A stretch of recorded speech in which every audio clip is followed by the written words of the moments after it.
Ok, então assim, a gente está na Semana da Igreja, queria até agradecer ao o pessoal, o Gabriel, que está aí conosco, tocando isso aí, junto com o Jonatas, todo o pessoal do seminário, da secretaria, tudo. E por incrível que pareça, assim, nenhum professor, assim, ninguém que ensina assim, teve alguma participação nessa organização.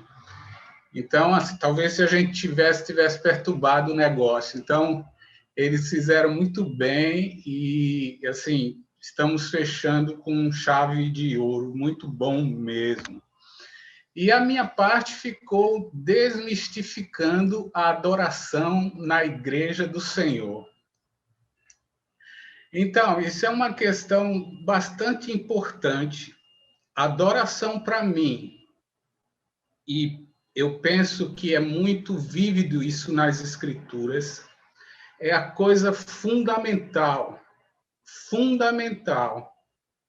na vida do discípulo de Cristo. É base de tudo.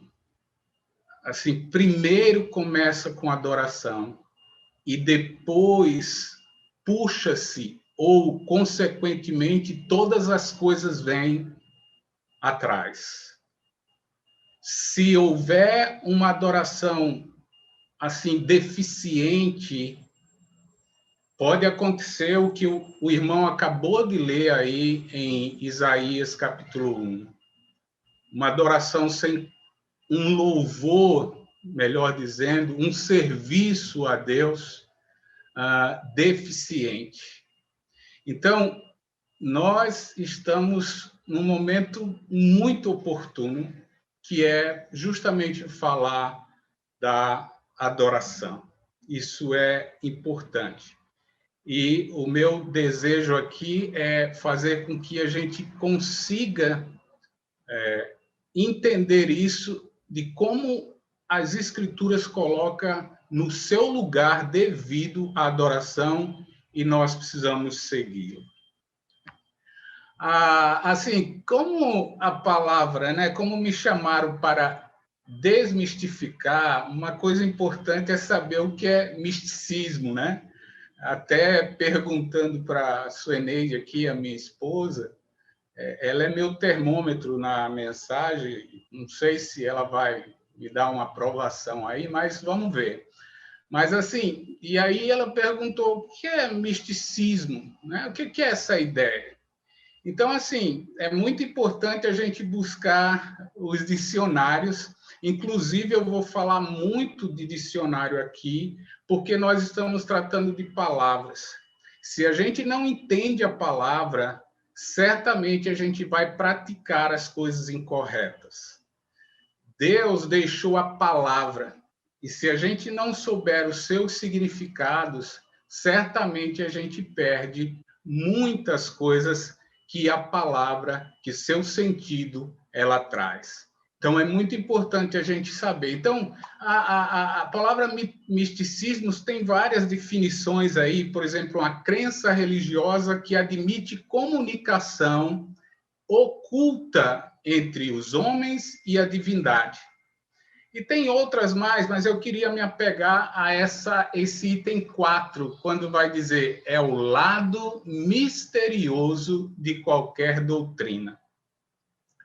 Essa é uma questão assim bastante interessante, porque quando a gente fala de palavras e de misticismo, nessa ideia aí de ocultismo e etc., a gente começa a ver que o mundo religioso traz alguns jargões que são interessantes, né?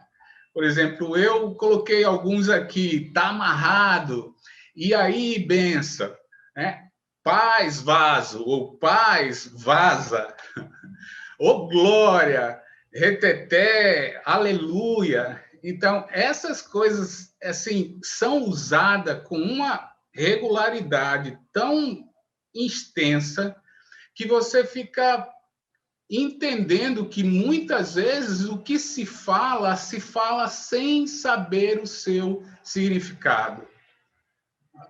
Assim, tem muitas aberrações aqui, mas, por exemplo, glória, aleluia, são palavras valiosas, mas que, por um mau uso deste mundo religioso, essas palavras têm, assim, sido mal entendida, mal aplicada e mal vivida.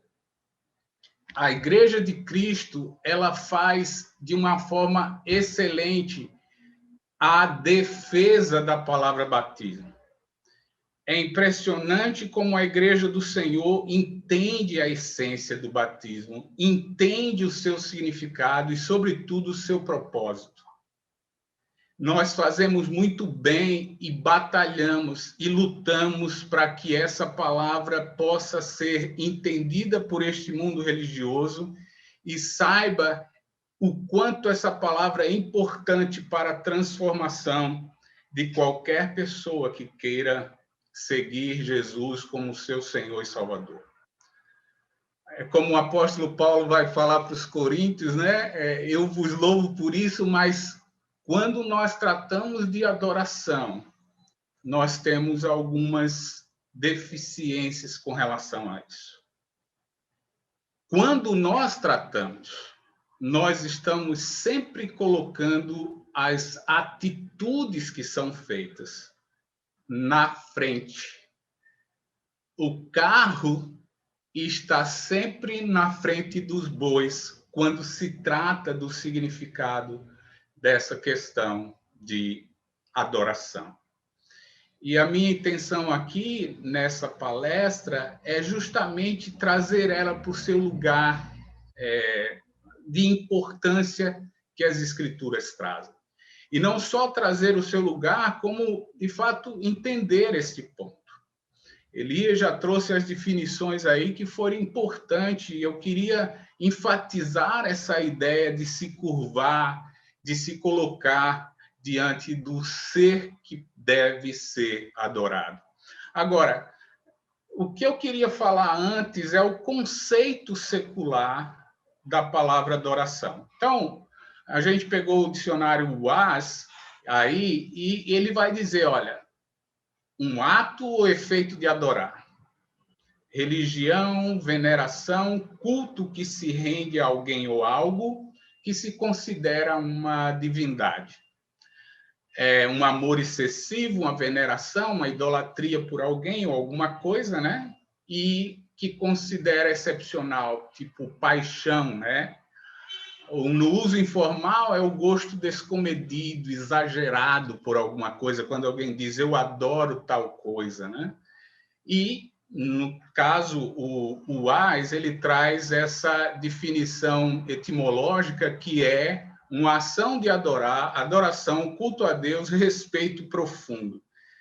Você vê que esse mundo secular, até pelo seu dicionário, não atende, porque quando você olha, é um efeito de adorar, mas tá, o que é adorar? O que é adoração?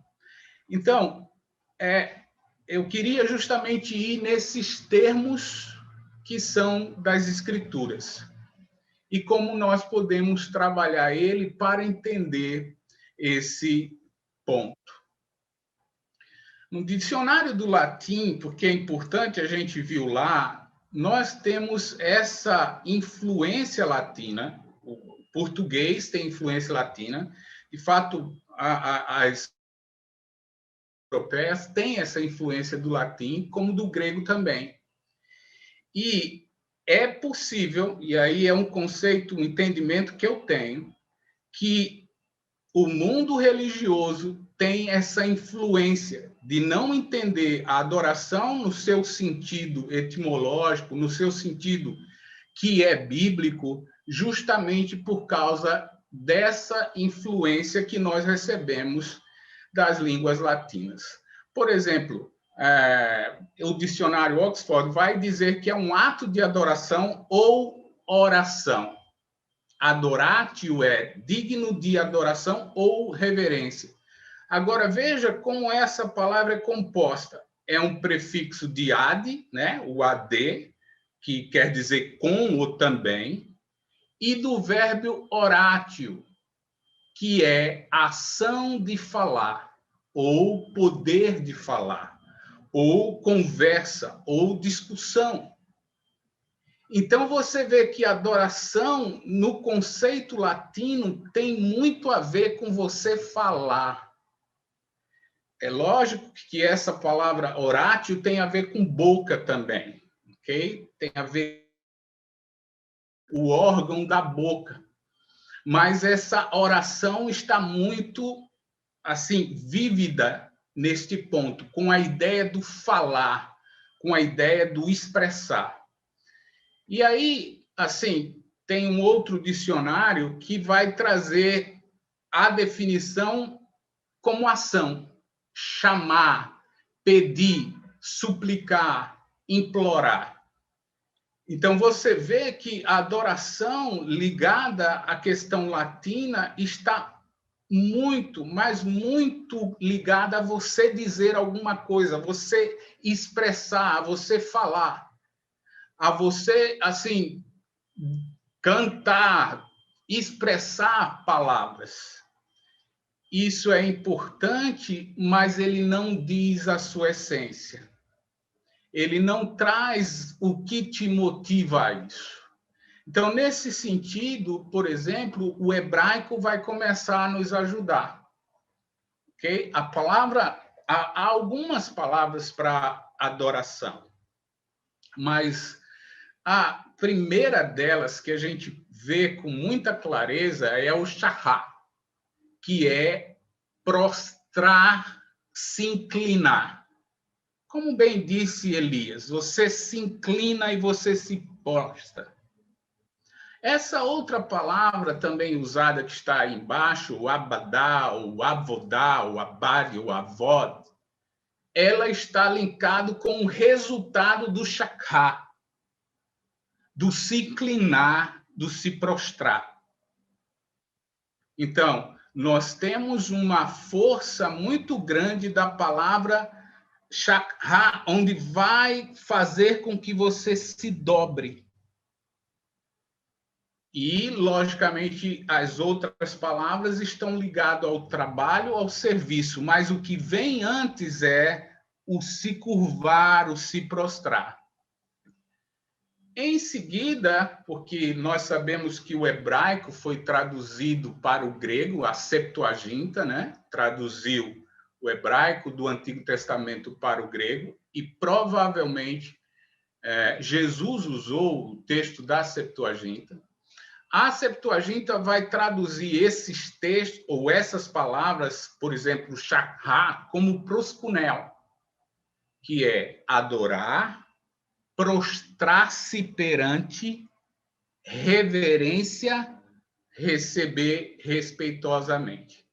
E a palavra avodá, ela traz a ideia de latreia, que é o substantivo do verbo latrel, culto, adoração a Deus e ou divindade, servir executando deveres religiosos. Nós temos algumas palavras também, por exemplo, liturgia, de onde vem a nossa liturgia, né? Ou liturgia, de onde vem a nossa palavra liturgia, que é o ritual que acontece justamente no local onde as pessoas estão reunidas. E temos a palavra sebo, o sebomai, de onde vem a palavra adorar, mas, sobretudo, piedade, eusebeia, que é o relacionamento com Deus. Então, eu estou explicando todas essas palavras para dizer por que o resultado delas traz dificuldades para as pessoas entenderem o que é adoração. Então, você tem latim, que é ação de falar. O hebraico, que é prostrar, inclinar, e daí você trabalha e serve. O grego segue esse conceito do prostrar-se perante e executa deveres religiosos. Irmãos, se eu perguntar para vocês como esse mundo religioso vai definir adoração, certamente vai ser levado para o latim. Vai dizer assim: eu preciso falar, eu preciso cantar, eu preciso louvar. E a gente começa a ver muito disso nesse mundo religioso, onde a ênfase do falar, onde a ênfase do se expressar, faz com que você busque muito a ele. Então, esses textos que eu coloquei aí, por exemplo, 1 Samuel 1,3, este homem subia de sua cidade ano a ano para adorar. A palavra que está aí é shakha, para se prostrar. Êxodo 7,16 vai dizer, olha, é aquela história da saída do Egito, né? O Senhor, Deus dos Hebreus, mandou dizer-lhe, deixa ir o meu povo para prestar-me culto. Essa é a palavra que a NVI traz. E esse prestar culto aí não é adorar, mas é servir. É, assim, fazer ritual no deserto de expressão de louvores a Deus. Atos 18:13, indo para o Novo Testamento, você está vendo aí. Este persuade os homens a sebomai, a Deus, a ter relacionamento com o Senhor, piedade. Romanos 12:1, a palavra é latreia para o vosso culto racional, isso é serviço. E Hebreus 1,6 vai dizer, e ainda quando Deus introduz o primogênito no mundo, diz, todos os anjos de Deus o proscuneam, o abaixe e adore. Certamente, esse grupo de pessoas vão olhar esses textos e, como bem Elias falou, vai lá no Google e vai ver alguém fazendo alguma coisa e essa alguma coisa é cantando, assim, pulando, gerando uma série de questões. E aí, meus irmãos, eu acho que é onde está o problema, porque quando esse mundo religioso começa a falar demais diante de Deus, a gente vê algo interessante, porque isso vai começando a ir a um ponto, e a gente ouve muito a ideia de você, assim, determinar para o Senhor. Eu determino, vem aqui, eu exijo que aconteça isso. Começa a tirar Deus do seu lugar e começa a colocá-lo abaixo,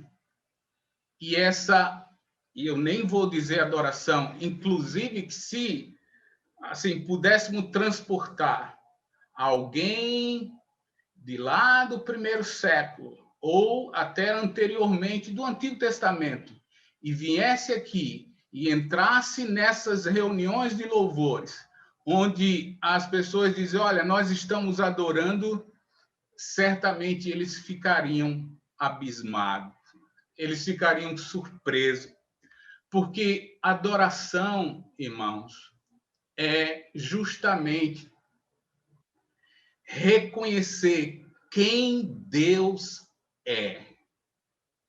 Reconhecer quem Deus é. E isso faz todo sentido. Mas eu não reconheço, vamos por partes. Isso é algo importante. Reconhecer quem Deus é.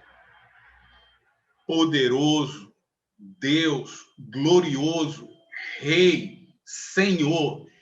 Todos esses adjetivos que eu coloquei aí têm a ver com autoridade, com poder, com grandiosidade. E nesse ponto, o Antigo Testamento é valioso. E nós precisamos entender esse conceito de prostrar-se. No mundo antigo, Alguém se prostrava para outro porque achava que o outro era superior. Inclusive, esse era um costume universal. Isso era uma coisa que era inerente ao ser humano daquela época. Por exemplo, eu vou falar de filmes aqui. Tem alguns que estão ouvindo aí a palestra, quer seja aqui ou lá no YouTube, que acham que eu não assisto filme, que acham que eu não conheço de filme, mas eu conheço bastante. Assistindo a série Game of Thrones, né? Você vê naquelas batalhas que quando o ponto é pegar o rei, não é à toa que o nosso jogo de xadrez está aí buscando esses maiores, a rainha e o rei. Quando na guerra você conseguia ou matar o rei ou prender o rei, todo o povo, ou todos os guerreiros, eles se curvavam e se inclinavam perante o exército oposto, porque eles entendiam que havia alguém mais poderoso do que o seu rei. Então, isso era universal, todo mundo entendia isso. E, gente, Deus, vez após vez, no Antigo Testamento, ele está trazendo essa questão. Contra o faraó foi assim. Faraó era a potência da época. E se a gente pode ver as 10 pragas, o Senhor brinca, se é que eu posso dizer assim, com todos os deuses poderosos que os egípcios adoravam. Por fim, ele derruba o próprio faraó, que entendia que era Deus. E o Senhor vai mexendo com cada um. O Nilo, que era um rei, o próprio animal, que era rei, o sol, que era rei, enfim, todas essas coisas, Deus vai lá dizendo para ele. Foi para Moisés que ele vai dizer: Moisés, quem é que eu vou avisar quem é o Senhor? Eu sou o que sou.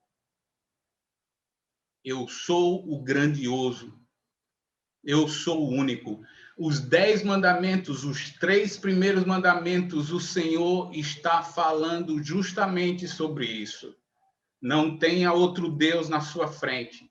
E no terceiro mandamento ele vai dizer: não adorarás, não se incline, e em seguida ele diz: não darás culto para ele, ou não serve a ele. Quando nós nos inclinamos, e aí nós precisamos entender isso. A passagem de Salmo 46, versículo 10, talvez realmente mostre para nós o que quer dizer essa questão. Fique quieto e saiba que eu sou Deus.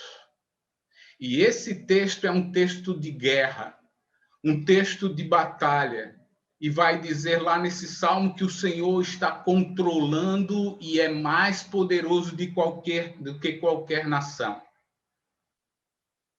Então, a gente começa a ver que a adoração é um conceito que começa de uma forma interna e mental. Eu trouxe essa palavra do Stanford Norton, que é um escritor que está na glória agora, mas que ajudou muito pregadores com aquele livro O Homem Método. E ele tem um trabalho até que o Hugo McCord vai assim aproveitar. E lá ele vai dizer: a adoração propriamente dita é totalmente interna e mental. Fique quieto e saiba que eu sou Deus. E aí parece que faz sentido com o que o nosso amado Enio citou ontem sobre a questão da consciência. Porque, até falando daqueles que se desviaram, né? Rejeitaram a boa consciência e aí vieram a naufragar. Essa boa consciência que diz para nós quem é o nosso Deus, que nos faz curvar e, sem nenhuma palavra, entender o seu grande aspecto, que é o seu poder na nossa vida. Esse é muito importante, irmãos, que a gente fique quieto e saiba quem é Deus. Nós queremos fazer muitas coisas, e o Elias falou bem aí sobre a questão de não se prende ninguém com atividades. Quando nós entendemos quem é o nosso Deus, quando nós meditamos mentalmente, quando a gente coloca na nossa boa consciência que tem um Senhor acima de nós e de qualquer coisa, que nos faz curvar-se diante dele, reconhecendo a sua magnitude, e eu não preciso falar nada, mas, logicamente, o meu gestual, naquela época, era muito expressivo, mas o Senhor sabe que nós estamos dobrando-se em espírito perante esse Deus Altíssimo, único Senhor e Salvador. Irmãos, se a gente pula para o Novo Testamento, a igreja começa por meio de adoração. Se vocês lembram a mensagem do apóstolo Pedro, lá em Atos 2, é interessante que Pedro vai comparar Jesus a quem? Ao rei Davi. E lá ele vai dizer, olha, vocês sabem onde é o túmulo de Davi. E ele está lá. Mas esse Jesus, ele é assunto nos céus. E veja, no versículo 36 ele diz, esse Jesus que vocês crucificaram, Deus o fez Senhor e Cristo. Essas palavras precisam internalizar-se na nossa consciência. A palavra Senhor, naquele texto e nos tempos antigos, requeria um subalterno, um escravo. Inclusive, o Juan Carlos Ortiz fala muito bem sobre essa questão no seu livro O Discípulo. A questão do fazer com que entendemos quem era o Senhor e que nós somos escravos. As nossas traduções dão uma aliviada, coloca servos, mas a palavra escravo é você não tem mais, você não é mais você. Ele usa até uma metáfora do bife, da carne, né? Você engole a carne e aí ele vai dizer, já imaginou a carne no seu estômago? Vai dizer, eu não quero me tornar você. E quer ficar assim, intactozinho, sem ser dissolvido? Não, ele vai dizer, vai ser dissolvido e você vai virar eu. Atos 2:36, na boca do apóstolo Paulo, inspirado por Deus, disse, ele é Senhor e Rei. Cristo, Rei.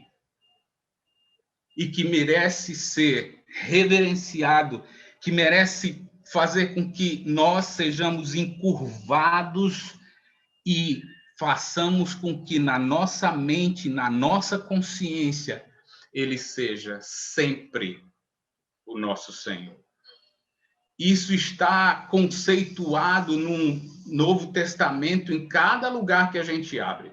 No começo da igreja, se vocês lembram lá em Atos 5, você tem lá a questão de Ananias e Safira.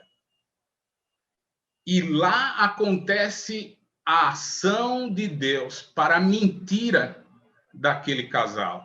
E se você notar, se você ler lá no versículo 11, quando aquela notícia se espalhou, sabe o que houve?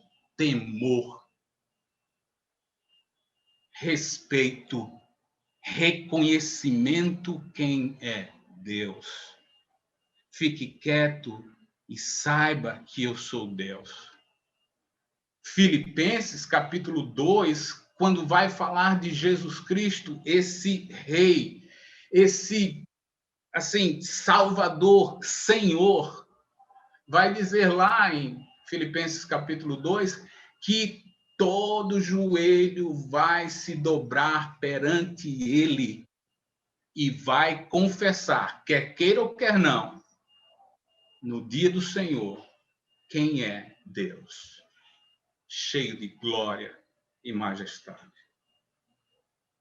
Romanos capítulo 12, que foi lido por Elias, quando fala sobre a questão de você não se conformar com esse mundo, a ideia está lá, porque o mundo daquela época adorava. E o contexto imediato era: você adora de que forma? E o mundo religioso daquela época adorava por tudo. Você tem problemas em capítulo 14. Então, você não vai se conformar com esse tipo de adoração que está aí, neste mundo. Inclusive, Romanos capítulo 9 vai dizer: Deus tem autoridade, ele pode fazer o que ele quiser. Porque os judeus estavam cheios de querer. Ah, eu sou judeu. E o Senhor vai dizer, e o apóstolo Paulo, inspirado por Deus, vai dizer: olha, gente, menos. Deus é Deus. E é importante que a gente comece a pensar nisso. E aí, quando ele começa nessas práticas de de Romanos capítulo 12, ele vai dizer: não se conforme com esse tipo de adoração que está aí, porque não condiz com o nosso Senhor, que merece a nossa curvadura, que descreve que ele está sobre nós. No livro de Hebreus, meus irmãos, onde a grande discussão entre Jesus e as coisas visíveis daquela época, né, que os judeus cristãos estavam querendo retornar. E o livro de Hebreus traz essa força de quem Jesus é. E se a gente chegar lá em Hebreus capítulo 10, versículo 29, vai dizer: olha, cuidado, porque horrível coisa é cair na mão do Deus vivo. E vai dizer no versículo 19, a palavra profanar ali é uma palavra que diz assim: olha, eu tenho autoridade sobre você. Quando a palavra profanar em Hebreus 10, 29, eu tenho autoridade, e ele vai dizer: profanou a Cristo. Quem profanou a Cristo está dizendo: eu tenho mais autoridade que ele. Isso é blasfêmia. E vai dizer: o sangue de Jesus não tem mais como alcançar alguém que não se curva, que não entende que Jesus é o Senhor e Salvador. E é importante pensar nisso. E aí, nesse conceito do Novo Testamento, você tem o Evangelho de Mateus. Que o Evangelho de Mateus, ele traz justamente essa grandiosidade que o Elias também trouxe, Deus conosco, o Emanuel. Mas no capítulo 11, onde ele vai dizer: vinde a mim, todos que estáis cansados e sobrecarregados, eu vos aliviarei. E quais são os passos? Tome sobre vós o meu jugo. Quem é a sua autoridade agora? Quem é que diz para onde você vai, para onde você deixa de ir? Agora, lógico, o Senhor é amoroso. Ele tem esse amor que faz com que não nos subjuga, mas faz com que a gente tenha facilidade na nossa trajetória de vida. Mas ele vai dizer: aprenda de mim. É muito importante aprender dele. E aí, final de Mateus, capítulo 28, Jesus diz algo valioso, que tem a ver com adoração. Mas que forma? Ele diz: toda autoridade me foi dada nos céus e na terra. Vá todo mundo e diga isso. Fazei discípulo, porque discípulo é aquele que se sujeita ao seu mestre. Uma ideia muito diferente do que temos hoje de professor e etc. Mas Jesus está dizendo, eu tenho autoridade. O meu vizinho, que porventura, se eu visse batendo na mulher e tal, ele não entende, ele pode abrir a boca e dizer, eu que mando aqui na minha casa. Eu preciso dizer para ele, olha, quem manda na sua casa é Jesus. O meu patrão, que pede para eu mentir, que diz, eu sou patrão aqui, eu que mando, o meu chefe, ou sei lá o que das quantas, precisa entender que quem tem autoridade lá é Jesus. Quem manda lá é Jesus. Na minha escola, na minha casa, se é que eu posso dizer minha, diante da autoridade do Senhor.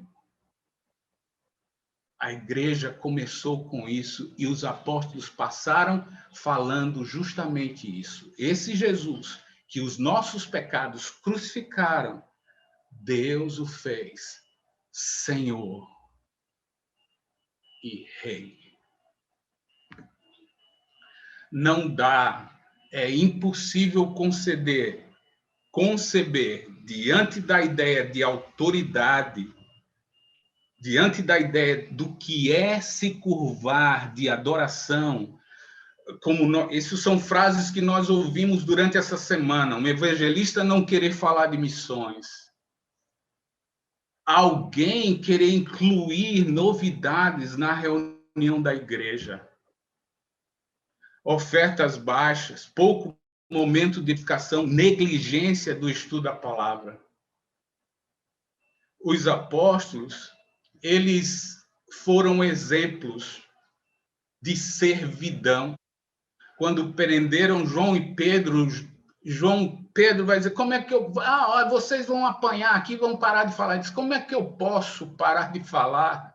Eu tenho um Senhor maior do que vocês, maior do que este mundo. E olha, a igreja olhou para esses irmãos e realmente andaram de acordo com a doutrina dos apóstolos. E eu quero dizer que hoje também nós temos exemplo. Quando me deram essa parte de oração, eu fiquei maravilhado. Porque é uma coisa assim que me toca há muito. Eu estava tentando falar com o Alexis, porque o Alexis fez uma oração em um dos Enoques, e eu lembro como se fosse hoje, porque aquela oração me marcou demais. E eu até falei para o irmão, gente, eu estou me sentindo como se estivesse no Monte Sinai, assim, com temor, mas não temor de medo, mas de entender a grandiosidade de Deus. E o Alex orou trouxe palavras, ele disse, eu vou fazer oração de adoração. E ele trouxe palavras que eu sei que existe, sabia que existia, mas eu não conseguia internalizar. E certamente, vendo na vida desse homem, do Alex, um irmão amado, assim, que tem dedicado sua vida ao Senhor, à irmandade, que serve porque é um adorador, porque entende quem é o Senhor da sua vida. E já, de repente, você nem sabe mais onde está. Está lá no sul. O Idalício. Porque esse homem, assim, se coloca como um servo do Senhor só porque entende quem é o Deus que serve. Eu estou trabalhando no Ebenezer e a equipe do Ebenezer, a gente tem falado aqui muitas coisas valiosas sobre a equipe do Ebenezer. Parece que o Senhor conseguiu refinar com ouro e nós temos, assim, já tínhamos desde o ano passado uma equipe valiosa. Inclusive a palavra Ebenezer, se você não sabe, né, é um acróstico, né? É uma escola, né? Uma escola bíblica nacional para equipar servos do rei. Se Randy tinha essa mentalidade visionária como ele tem, ele aplicou isso no texto. Os professores, assim, valiosos, humildes, Elias, Alcides, o Álvaro. Gente, trabalhar com o Álvaro é algo fora do normal, porque ele conhece tanto, mas quando ele se coloca diante da gente, é incrível como a humildade dele assim se coloca abaixo de nós. Por quê? Porque certamente entende quem é o Senhor que o adora. Eu queria falar de duas pessoas aqui valiosas para mim. Brinco demais com ele, mas, por exemplo, Ennio Latorre.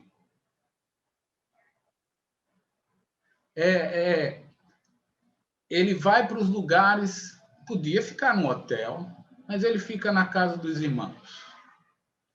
E aí quem recebe Ennio sabe que horas ele tem que acordar, ou ele acorda, para estudar a palavra. 46 horas, 36 horas, 50 horas, 2 dias para retirar o que tem que retirar, para justamente entregar para nós. Isso é entender quem é o Senhor, aquele que se curva e que se coloca. E eu dou graças a Deus por homens como ele. Agora, sim, esses dias, fazendo essa mensagem, eu lembrei do Alan Júnior, Alan Dutton pai. Quando eu estudava no seminário, lá em Recife, né, o SBN, né, Seminário Nacional, né, Seminário Bíblico Nacional, o seu Alan, inclusive ele tem assim toda a participação na minha salvação, porque ele evangelizou o Paulo Omar lá em Rio Grande do Sul. Paulo Omar veio para Recife e a gente no Esporte Recife, ele prega a palavra para o Paulinho, que vai jogar comigo em outro lugar, e eu aceitei Jesus, tudo começando lá com Alan Dutton pai. E eu tive uma aula, uma disciplina com ele, evangelismo. E ele vinha, eu acho que estava em Itu nessa época, vinha, dava aula, ia para o grupo. Inclusive, tem uma irmãzinha nossa que está tendo aula comigo no sábado, que ele batizou neste grupo. Mas ele contou uma história que me marca até hoje. Eu estava conversando com o Alan Júnior, né? Porque eu não queria errar nessa história. E eu pedi para o Alan repetir, o Alan Júnior repetir essa mensagem. E olha, Alan, sei que você está vendo aí, eu não disse para você, mas eu tenho esse áudio no meu celular. E, rapaz, enquanto você estava falando, eu estava ouvindo seu pai falar para mim essa história. Uma pessoa que ele estudava a Bíblia, tinha estudado a Bíblia aí, já era final de ano, época de Natal. Eles combinaram, olha, depois do Natal nós vamos ter a aula sobre o batismo. O nome do rapaz era Normand. E aí, tudo bem, eles foram, se despediram e tal, cada um foram para suas casas. E aí, o seu Alan passou o Natal, foi na casa desse jovem, e aí bateu na casa, o irmão dele atendeu, disse, queria falar com o Norman, o seu Alan falou. E aí, o irmão do Norman disse, o senhor não ouviu o que aconteceu? Eu disse, não, o que houve? Norman morreu. E o seu Alan contava para nós assim, como eu vou chegar diante do Pai? Como? Isso é reverência, isso é entendimento de quem é o Senhor.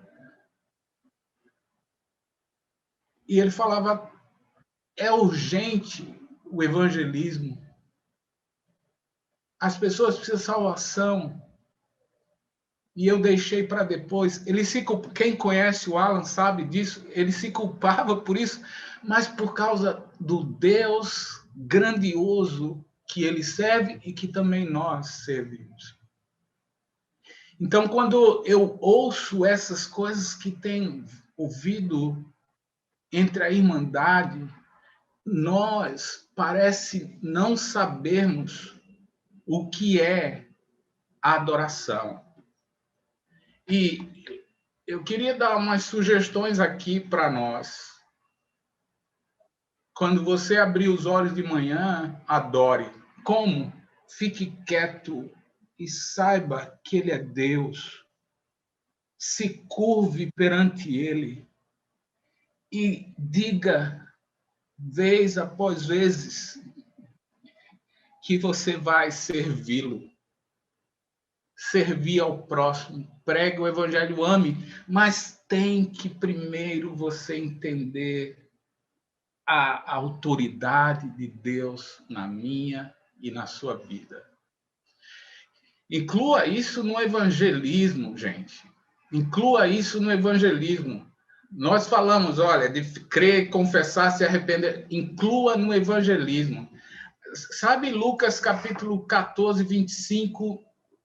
Nesse texto aí, Jesus está colocando, né, pedindo para as pessoas, olha, grande multidão seguia, e aí voltando para ele, ele vai dizer, se alguém vem a mim e não aborrece a seu pai, mãe, mulher, filho, irmãos, irmãs e ainda a sua própria vida, não pode ser meu discípulo. E qualquer que não tomar a sua cruz após mim, não pode ser meu discípulo. Aí ele conta duas histórias, né? Ele vai dizer, né, qual de vós, pretendendo construir uma casa, não vê se você vai calcular o custo e se tem meios para concluir? E ele vai dizer, qual é o rei que, indo combater outro rei, não se assenta primeiro para calcular se que com 10 mil poderá enfrentar ou não a isso? Geralmente a gente escuta as pessoas dizendo, olha, se você não vai conseguir, vai embora. Não, Jesus parece não estar dizendo isso. Jesus está dizendo, você não consegue me vencer. Você não consegue construir essa casa. Então, é melhor você se curvar perante mim. E aí ele termina justamente falando isso. Quem não se renunciar, quem não enviar uma embaixada e pedir condições de paz comigo, vai ser derrotado. Então, não tem como me vencer. Se você quiser ser meu discípulo, você não vai conseguir blasfemar, bater contra mim, ser mais autoridade do que eu. É preciso dizer isso para os novos convertidos, para aquelas pessoas que estão estudando as Escrituras, que não há outro caminho, outro meio, outro jeito. Jesus é aquele que merece que nós nos curvemos para ele e que ele realmente nos mostre, como tem mostrado em todo o tempo, a sua autoridade. Se nós enfatizarmos neste mundo, como nós enfatizamos do batismo, a sua essência, o seu significado, o seu propósito, certamente aplicando isso à adoração, nós teremos uma igreja que transforma o mundo. Eu não tenho como dizer não para o Senhor, mas, infelizmente, a gente não pode encontrar uma igreja ou alguns irmãos que parece ter autoridade perante o Senhor. Nós não temos. O que nos resta é servir a esse rei. Porque se batermos de frente com ele, nós podemos estar blasfemando contra o Senhor. De que forma? Querendo ter mais autoridade que ele. Quando a palavra é pregada, E quando nós entendemos de onde vem essa palavra, nós mortificamos o nosso ser, que tenta se levantar, como o apóstolo Paulo diz, com altivez, e aí ele vai dizer: levo cativo a Jesus, aí eu o sirvo. Eu sirvo porque eu sei quem o meu Deus é.